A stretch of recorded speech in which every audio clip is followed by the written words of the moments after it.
এক ভদ্রমহিলা পাসপোর্ট অফিসে এসেছেন পাসপোর্ট করাতে। অফিসার জানতে চাইলেন, আপনার পেশা কি? মহিলা জবাব দিলেন, আমি একজন মা। অফিসার হেসে বললেন, আসলে শুধু মা তো কোনো পেশা হতে পারে না, তাহলে আমি লিখে দিচ্ছি আপনি একজন গৃহিণী। মহিলা কিছু বললেন না। পাসপোর্টের কাজ কোনো ঝামেলা ছাড়াই শেষ হলো। অনেক দিন পর এবারে পাসপোর্টটা রিনিউ করাতে হবে। ভদ্রমহিলা আবার পাসপোর্ট অফিসে আসলেন, দেখলেন আগের সেই অফিসারটি এখন আর নেই। খুব রুক্ষ মেজাজের এক লোক বসে আছেন। যথারীতি ফর্ম পূরণ করতে গিয়ে অফিসার জানতে চাইলেন, আপনার পেশা কি? মহিলা চট করে কিছু একটা বলতে গিয়েও থেমে গেলেন।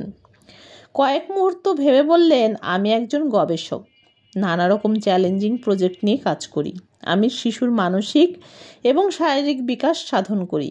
শিশুকে পর্যবেক্ষণ করে সে অনুযায়ী পরিকল্পনা প্রণয়ন করি। বয়স্কদের নিবিড় পরিচর্যা করি ও খেয়াল রাখি। সুস্থ পরিবার ও সমাজ বিনির্মাণে নিরলস শ্রম দিয়ে রাষ্ট্রের কাঠামোগত ভিত মজবুত করি। প্রতিটি মুহূর্তে আমাকে নানা রকমের চ্যালেঞ্জের ভিতর দিয়ে যেতে হয় এবং অত্যন্ত দক্ষতার সাথে তা মোকাবেলা করতে হয়, কারণ আমার সামান্য ভুলের জন্য বিশাল ক্ষতি হয়ে যেতে পারে।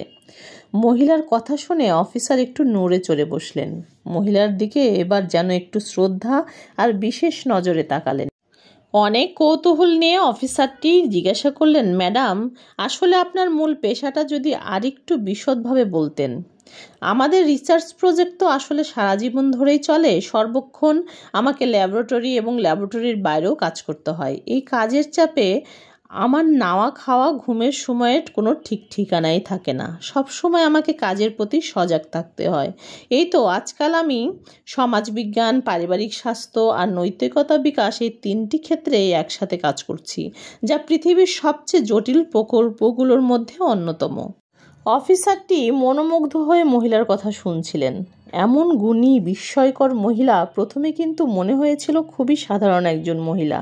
এবার মহিলাটি বললেন, প্রতিদিন আমাকে 14 থেকে 16 ঘন্টা, আবার কোনো কোনো দিন আমাকে 24 ঘন্টায় ল্যাবে কাজ করতে হয়। পৃথিবীর সব পেশাতেই কাজের পর ছুটি বলে যে কথাটি আছে, আমার পেশাতে সেটা একেবারেই নেই। 24 ঘন্টায় আমার অন কল ডিউটি। এও কিভাবে সম্ভব? অফিসারটি ভাবতেই পারছেন না। এবার মহিলাটি বললেন, আপনার হয়তো বা জানতে ইচ্ছে করছে বিনিময়ে কি পাই। এই চ্যালেঞ্জিং প্রকল্প পরিচালনায় আমার সেই অর্থে কোনো পারিশ্রমিক নেই। পরিবারের সবার মুখে হাসি আর তাদের প্রশান্তিই আমার পারিশ্রমিক। আর আমার কাজের পুরস্কার হিসেবে সর্বোচ্চ কর্তৃপক্ষ থেকে পেয়েছি 3টি স্বর্ণপদক।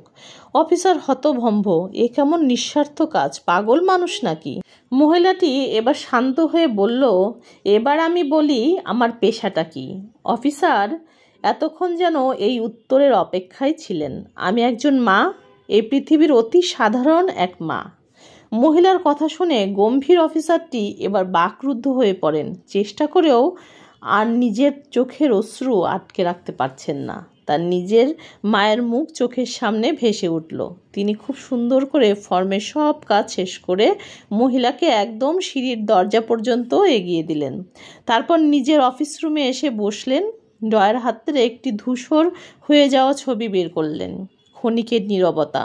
অপলক নয়নে সামনের দিকে তাকিয়ে যেন কিছুই দেখছেন না, বিড়বিড় করে আপন মনে ডাকছে, মা, মা, মা গো, আমি তোমায় ভীষণ ভালোবাসি।